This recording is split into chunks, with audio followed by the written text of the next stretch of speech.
Matthew chapter 22. Jesus spoke to them again in parables, saying, "The kingdom of heaven may be compared to a king who gave a wedding feast for his son. And he sent out his slaves to call those who had been invited to the wedding feast, and they were unwilling to come. Again he sent out other slaves, saying, 'Tell those who have been invited, Behold, I have prepared my dinner. My oxen and my fattened livestock are all butchered, and everything is ready. Come to the wedding feast.' But they paid no attention and went their way, one to his own farm, another to his business, and the rest seized his slaves and mistreated them and killed them. But the king was enraged, and he sent his armies and destroyed those murderers and set their city on fire.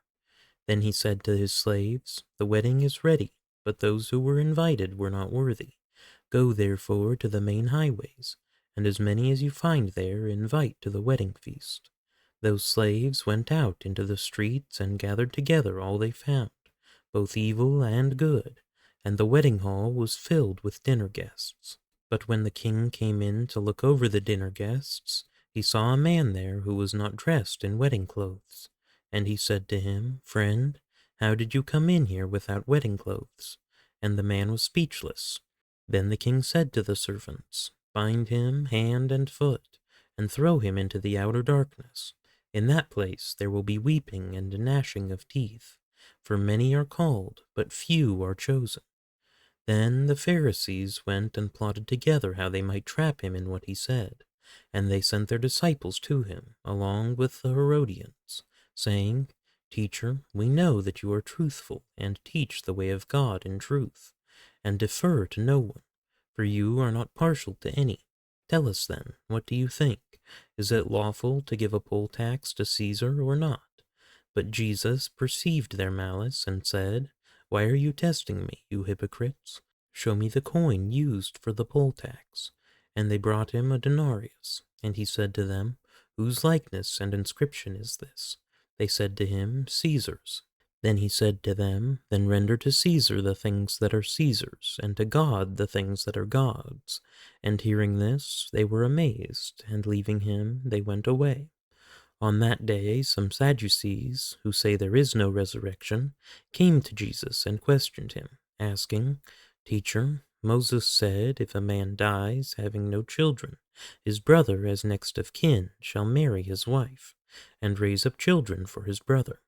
Now there were 7 brothers with us, and the first married and died, and having no children left his wife to his brother. So also the second and the third, down to the 7th. Last of all, the woman died. In the resurrection, therefore, whose wife of the 7 will she be? For they all had married her.' But Jesus answered and said to them, 'You are mistaken, not understanding the Scriptures nor the power of God. For in the resurrection they neither marry nor are given in marriage, but are like angels in heaven. But regarding the resurrection of the dead, have you not read what was spoken to you by God? I am the God of Abraham, and the God of Isaac, and the God of Jacob. He is not the God of the dead, but of the living.' When the crowds heard this, they were astonished at his teaching. But when the Pharisees heard that Jesus had silenced the Sadducees, they gathered themselves together.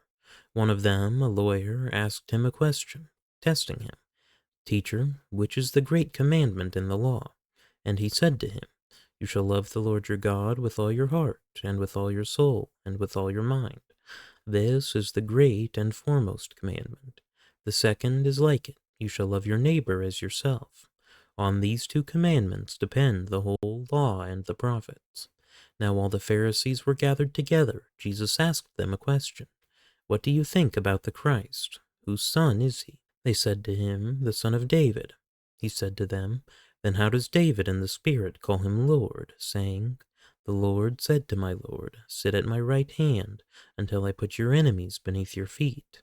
If David then calls him Lord, how is he his son?' No one was able to answer him a word, nor did anyone dare from that day on to ask him another question.